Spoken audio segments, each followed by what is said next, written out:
Okay, Dave, my buddy, how you doing, man? I'm doing fabulous, Anric. For It what? is A Monday morning at 10:22 Central Time. You it is know, wonderful, the dogs wonderful to aren't have. barking, the gardeners aren't blasting, so all is good. Oh no, they're coming. They always come. This is one of the cool challenges of working from home. Not only is your background like messy, the dogs might run down and start barking and chasing each other, or like in one of Laura Louise's videos, she was trying to be all serious, and the dog was right behind her licking his private parts. Yeah, man. And he was really getting into it. So you just got to run, roll with the punches, as they say. Yeah, I Hey, mean, um, they say I, the animals take after the master, correct? my favorite joke is why do dogs lick their balls? I don't know why. Because they can. Can. Anyway, All right. so I thought I'd come in disguise today, right? Oh, well, why a Longhorn cap, may I ask? Because I want to discuss branding, and I want to Okay. discuss the perilous journey that you are going on.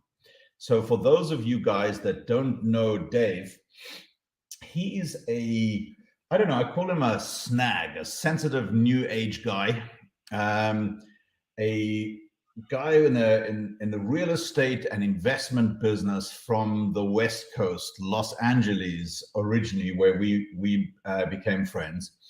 He then, probably like half the country realized, or half the state realized, you know what, this is not my place anymore. These are not my people anymore, and I am sick to death of being manipulated, controlled, made to feel guilty because I'm white, made to feel guilty because I'm Christian or Jewish or Anglo-Saxon, basically ostracized because I'm a taxpayer paying for all these illegal immigrants coming in, and so on and so on. And I mean, obviously, some of this I'm like joking about, and some of it is serious, because many a true word is said in jest, right? So cut a long story short, so Dave basically decided to vote with his wallet and his feet, and moved himself, his family, and his business out from the West Coast to Tennessee, where he was really following, kind of doing a reverse colonization like they used to do. You know what I mean? Instead of moving out west, he kind of came out east and said, listen, I want to go to a place that aligns more closely with my values, a place where I actually want to raise my kids, and so on. And guess what? His business, right, has to follow him. And if it's good for Dave, it's going to be good for a whole lot of other people too. So Dave kind of, I don't know, let's just call it, Dave came out the closet, right? Not that kind of closet. The man is happily married and has a beautiful family and gorgeous daughters. If any of you guys want to do some horse trading, I think he wants 500 saddles and a new Zoom camera. But the bottom line is, I don't know, maybe I had something to do with it, but maybe Dave was going on that journey by himself already, where he's like, you know what? I want to be authentic. I want to be true to myself. I have massive amounts of value to add to people, and I want to build a business that also aligns with my interests. And my target market are people that are just like me. And one of the best things that you can ever do in business is to think of yourself 2 years, 3 years ago, 4 years ago, as your perfect and ideal client, because you know the journey that they're about to go on. So the very best person to serve yourself from 3 years ago is the guy you are today, having learned and experienced and grown in that way, right? So cut a long story short, Dave has come out of the closet and he's decided, enough trying to fit in on LinkedIn, enough trying to make everybody happy, enough trying to be beige. I'm going to respectfully, relentlessly, authentically stand up for my values and what I believe in. And if I offend somebody on LinkedIn, bye-bye, ciao, because, if you don't stand up for what you believe in, nobody can ever recognize you and see you. So with that introduction, Dave, is that did I misrepresent you, or is that fairly fair? No, you're 100% correct. And it's interesting, the journey when I started, I think we both moved right around the same time. And Anric and I, it was during COVID, how I was mentioning to him, because I was shut down in California, I couldn't even do an open house as a realtor for over a year. And so I started doing all the Zoom stuff, and I said, look, I don't need to be here anymore.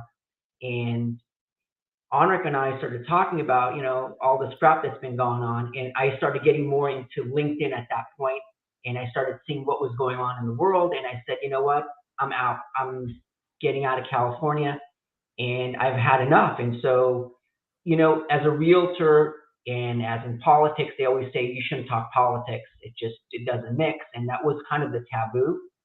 But I've come to the conclusion, which I don't care, because I want to choose my clients, and I want my clients to choose me based on values, because values are, what is building relationships, as Anric likes to talk about all the time.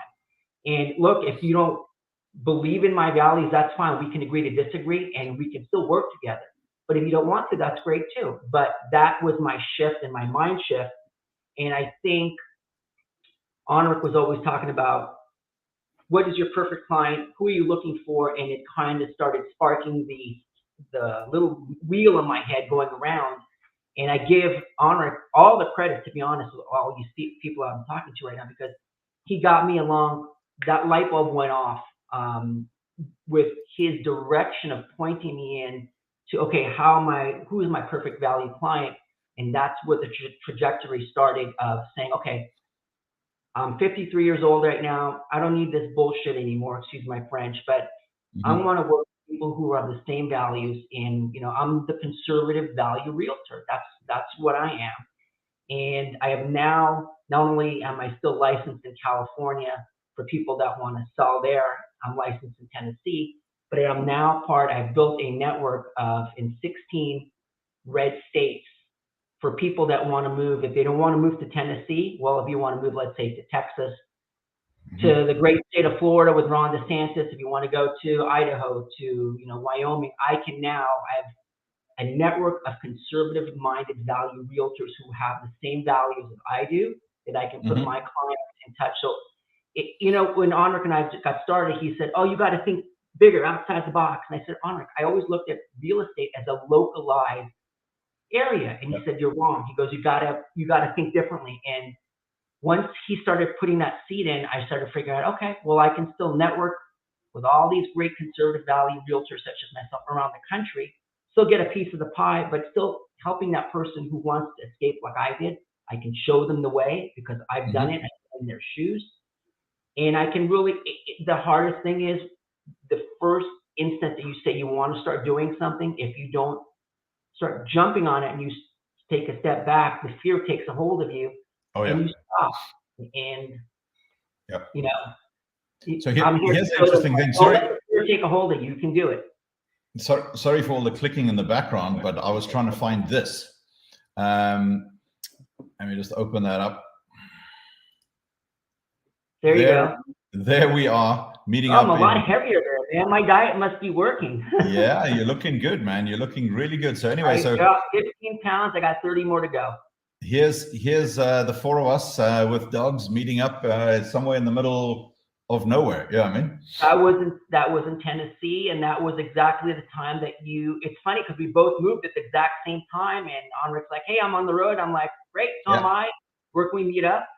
And that's all about building relationships on LinkedIn, folks. I mean, I have built so many great relationships, and he was the inspiration that we all have a lot of combined great friends now in business. And, I have to owe gratitude to you, and also to Laura Louise, because she also does the same thing. And it's interesting. I can't point my camera, but I have her 10 rules for success right on my board right now that I look at every day.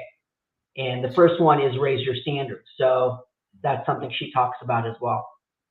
Yeah. So let me show you this real quickly here. Oh, God. I'm not in my usual office, so all my toys are not here, but that's cool. We shall just wing it. Like your shirt, by the way, today. I wore my brightest colorful shirt for you. There you go. But So thank you for bringing that up right there. I appreciate that. That's my new logo on top. Yeah, so this is what we're going to be discussing today real quickly. And, you might think that I'm only talking to Dave. I'm actually talking to a lot of us, because the really big challenge is, obviously, if you really are clear and you define yourself and you define your business and all of that is good and well. But if you don't know who your target client is, right? And if you don't define your perfect prospect and then create a process by which you can, just like you convert coal into diamonds, right? Using a bit of time and a little bit of pressure, understating there. You have to have a process that attracts your ideal client, rejects your wrong client, and then drops them further into your funnel and converts them into raving fans. So that's really the subject that we want to touch today. But so you see right away. So if you look up Dave Markowitz, right? And you can find him quite easily. LinkedIn.com/IN/Markowitz Group. So that's MARKOWICZ Group. Okay. Or just like Google him. Just mind, not Google him, look him up in the search box. Just watch the spelling, right? So you can just go Dave Markowitz. You're already there. EZ at the end, like Czechoslovakia, the country code for Czechoslovakia on the back, and then you'll find him. Okay, so go check this out. So Dave is being very, very brave, and I want to quickly just stop the screen share, even though it's challenging me here today, and talk you through about the Longhorns hat. I don't wear baseball caps because my head is too big for all of them. I mean, most baseball caps, once I put them on, they look like a little yarmulke at the back, or like a 10-year-old little baseball cap sitting on the back, because baseball caps don't fit me. So when I find a hat that fits me, I tend to really love it. So this is my hiking hat from Colorado. So the interesting thing happened. I had no idea, but I like the whole logo. I had no idea who the Longhorns were, right? Okay. I don't watch American football. I think it's a stupid sport. I'm a rugby player, You're a rugby guy, and these guys are such pansies, and they need all this body armor, and they stop the game every 2 minutes, and everybody cries and complains, and then they started the whole kneeling process and disrespecting our national anthem, and I just lost all interest in it. But every time I wore this hat, I would meet other hikers who would just go crazy. Hey, Longhorns! And out would come the sign. And it was such a passionate response that I started like Googling this stuff. And lo and behold, over a couple of years, I became a Longhorns fan. Not because I know anything about football, not because I am a Texan, not because I live there, not because I love the game. All right. And here's the interesting branding exercise. I want to be like one of those fans. We all want to belong. We all want to fit in somewhere. I've never really followed any kind of crazy sports where I'm like a sports fanatic about anything, like when Michael Schumacher retired from Formula One, that's kind of where I stopped watching sports on TV, right? As a former rugby player, yeah, sure. I would support my country and my team, but, it kind of fades over time. So I am now a Longhorns fan, not because of anything, but because I love the branding and I love what the fans stand for. Make sense? Absolutely. And therein is a branding lesson, because your vibe attracts your tribe. I say this all the time, and most people think it's just clever words. It's not true, right? You know that old saying, Dave, you become the average of the 5 people closest to you? Correct. I've modified that. And if you can't find 5 good people, trade 2 of them out, one for a book and the other one for God. Okay. And you'll be just fine, right? I like that, Anric. That's awesome. It's like you do become the average of the people that you hang out with. You become the average of the 5 people closest to you. You become the average of the 5 things you eat, the 5 things you read, the 5 things you do. If you're watching TV all day long, guess what? You're going to get sucked into that thing, and you're going to get manipulated and controlled, and you're going to be back into the matrix. If you know, I mean, there are some guys that I really respect that are up every morning at 4:30. They're out running. They're doing this stuff. They're meditating. They are their habits, right? And when things get difficult, you don't rise to the occasion. You actually fall to the level of your training and your habits. So it is with LinkedIn. Okay, LinkedIn is a wonderful gift. It used to be this online resume thing, right? And then people kind of woke up and they're like, wow, this is actually quite good. And now LinkedIn is a fully integrated business platform that is actually a personal landing page for people to find you, connect with you, research you, do business with you, message you. And of the 800 million, members that are on LinkedIn, only about 2%, maybe 3% create any kind of content. Really? That's not low? I didn't know that number. That's interesting. It's incredibly low. Most people are lurking in the background, right? And they're watching and they're watching. I have a few lurkers too. So you have this opportunity to really, stand out and really find a way to reach out through the screen and grab your perfect client by the short and curlies and pull him into your life so that you can show them what you stand for, who you are. I got to just silence this thing. Hey Siri, turn on Do Not Disturb. Okay, Do Not Disturb is now on. She's always listening, by the way. So be They really careful. Yeah. So let's get into LinkedIn a little bit. I'm just want to try and make sure that I have a whiteboard to share with you here, Dave. But as I said, I'm on a different computer here. I got kicked out of my office. So I have to improvise here and add the iPad as a screen. iPad, there we go. Okay. Let's see if this is going to work. If the share screen. These are not working. These are not working. What do you use for a whiteboard, Dave? Online, you mean? Just in general? This is I'm old school, Anric. Yeah, I like that. This is the best way. But how do you share that? I mean, you can really just take pictures. I'm usually in Zoom, so from there is where I share stuff. So, but I don't know. Yeah, me too. But I wanted to use StreamYard because StreamYard is a fantastic platform, and I wanted to bring it up here because it's the platform that I would be using if I were you. Because nobody has we all have day jobs. You cannot spend your whole day doing social media and all the engagement and all this kind of stuff. You know what I mean? Yeah, it sucks you in. Yeah, it's actually pretty challenging. You know what I mean? All right, so now let's see if StreamYard can accept my.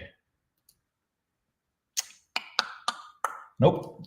For some reason, StreamYard doesn't see my iPad. So we're gonna have to come up with some other way we can do this. Nope. All right, we're gonna do this manually. Okay. There's no other way around it.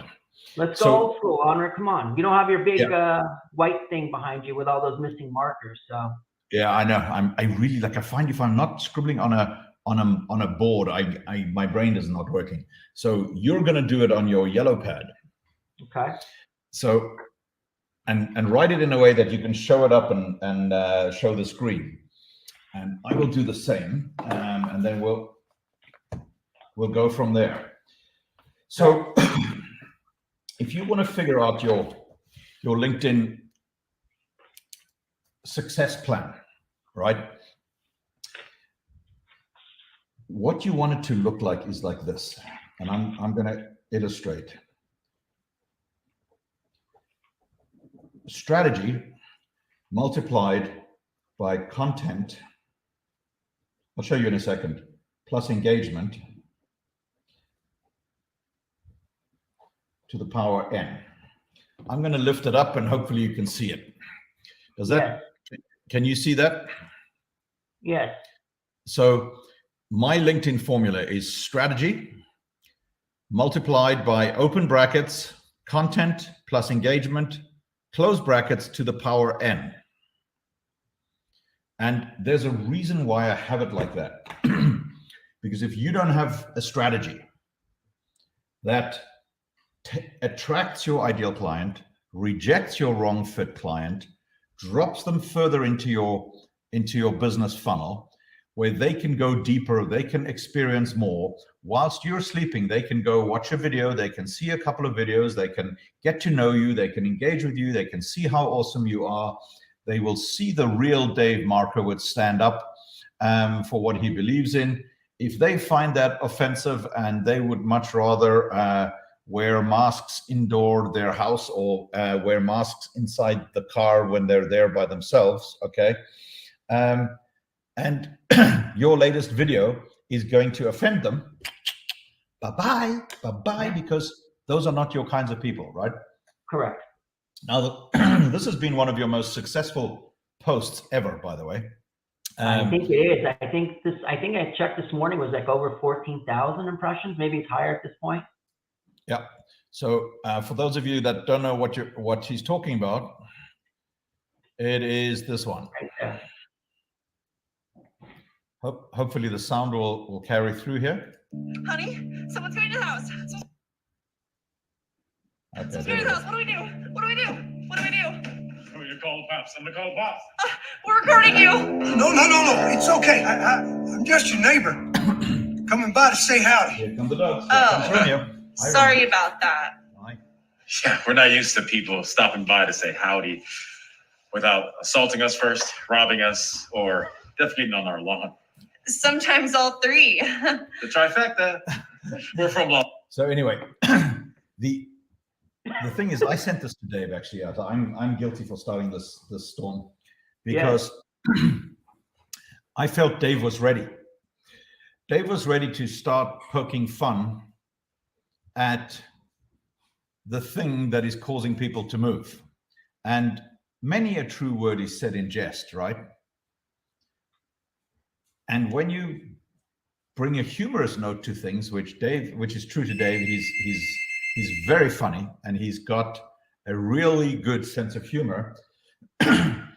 You can kind of poke fun at the bear, but at the same time, create it in such a way that your ideal audience is resonating with it and going, you know what? I want to follow this guy. And that's the first step, right?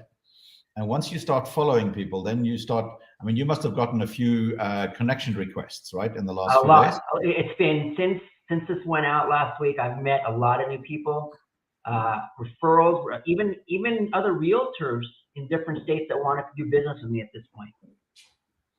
Yeah. So, and you see then, let's just go to Dave's profile here.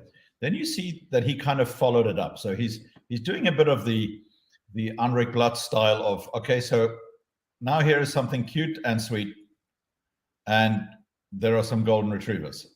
And no great response, a response by Anric Blatt, because guess what? I'm a golden retriever addict. But here's the interesting thing. Then comes the next post. Right? This has been blowing up as well. Slightly polarizing again. Yeah. And guess what? America has gotten so divided that even this guy who, you know, I think is an outstanding governor. I happen to live in Florida, so I can actually see it firsthand. The man's policies absolutely rock, okay? And yeah, he doesn't suffer fools, and he doesn't put up with the nonsense from the media and the press, and he calls them out and he stands up for himself. It's just normal. You know what I mean? Forget the politics for a second. It doesn't matter. The politics doesn't matter. As grown-ups, we are supposed to be able to talk about politics because it is the single biggest thing affecting our businesses. So when people go, oh, LinkedIn is not a political platform. You know what I mean? I'm like, yeah, but it's a business platform, right? Yeah. Well, what is going on in our country and the politics behind it and the manipulation and the policies affect absolutely every single thing in your business, in your life, in your family. We are at a massive inflection point in history. And if we as grown-ups do not discuss this and are being essentially herded into compliant, divided little matrix batteries, well, then they win. They win. So I'm not afraid of conflict. I don't like it, but I'm not afraid of it. And if somebody wants to, convince me that, our present, sniffer in chief or snoozer in chief is doing a great job, I'm like, wow, this has got to be good. Hang on, let me get some popcorn and, let me hear, because I don't see it, but I respect you enough so that we can actually talk about it.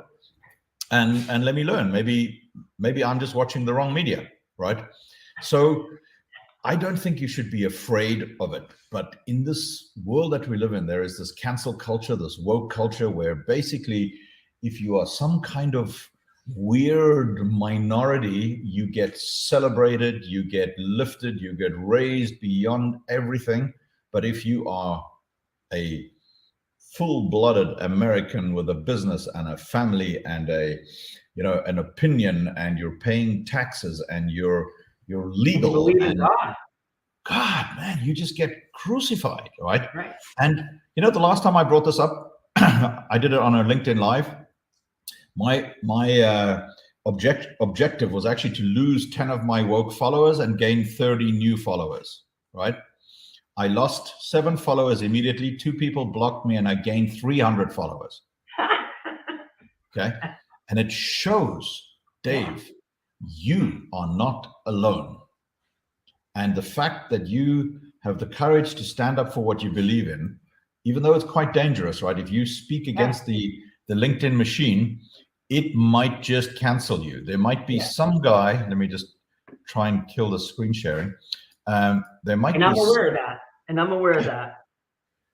You might get canceled very, very quickly, right? Correct. Which is why you got to come back to strategy first. Content and engagement has to be a system, and you have to apply this and make a commitment to do this once a week, 3 times a week, or daily, right? The interesting thing is, which part do you want to unpack? I am here to serve you. So which part do you want to start with? Because there is enough here for a 3-hour show, but we don't have that kind of time today. Content, because you say you have no problem finding content. I know you come up with all these things. That's where I keep butting my head against the wall, Okay, so obviously the strategy is super important first, because the strategy is going to define about 80% of the content. You've got to always come back to the strategy, and to the point that it's so repetitive that you feel like you're retarded. You know what I mean? And that's okay, because the strategy has to be to upload or post content. It doesn't have to be your content, right? Post content that resonates with your target audience, potentially rejects your wrong fit audience, or at the very least keeps them scrolling. And it's quite okay to be blocked. I mean, if you're not getting blocked, you're doing it wrong.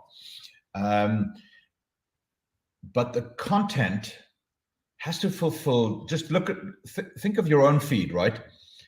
Dave, the reason why you and I are friends are because of my content, right?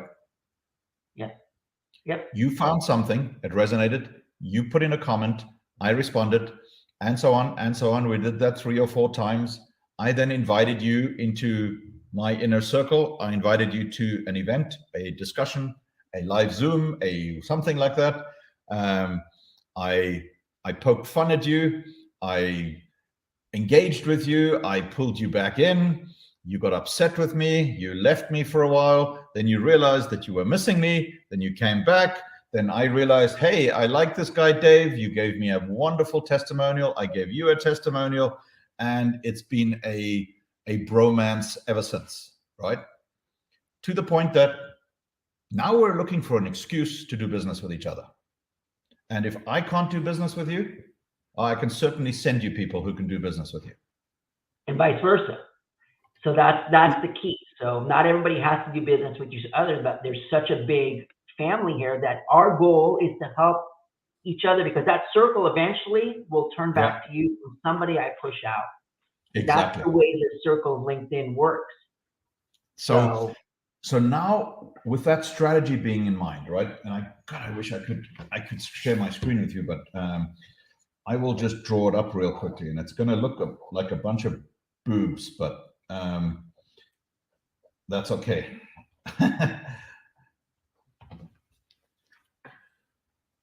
Draw up your strategy like this, okay? Just do it in three approximate funnels, right? Where you just think of A, B, and C, right? Right. You got those?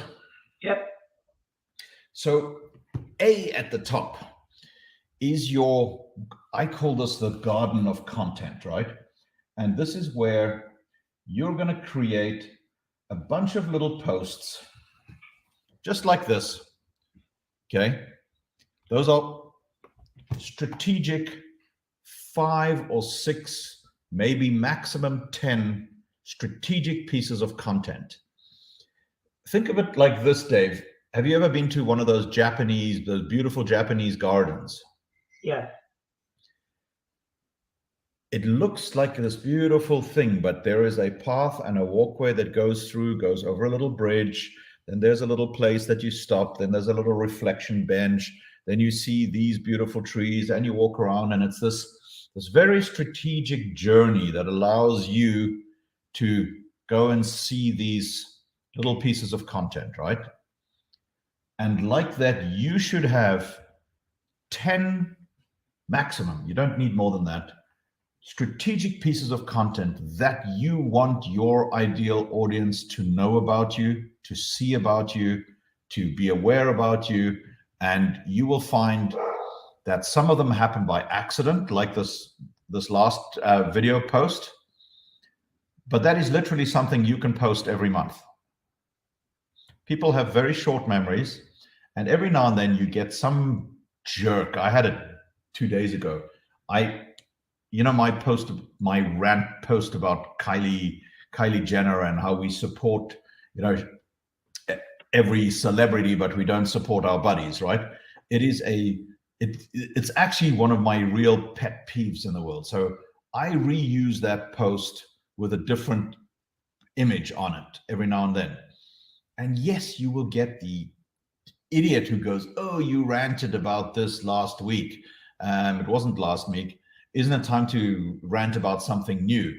So I just reply and I'm like, "Hey, I just looked at your feed and your posts, and you don't add any value to anybody. So unfollow me or block me." And of course he blocked me, and I'm like, "Yep." And another one bust, and another one bust, and another one bust the dust, right? Because that makes room for the people that you do want to attract to come into your life, right? Right. So like that, you've got to think about creating somewhere between 6 and 10 strategic pieces of content, right? And I always, if you are struggling, I have this up because I use this every day. I create this who, why, how, what framework. It's a module that I teach, and I'll be doing that in my boot camp. October 12th to the 14th, correct? Yeah, correct. That's Wednesday, Thursday, Friday. The thought behind that is, in a very quick way, because this helps you create content. All the amateurs start talking about their what.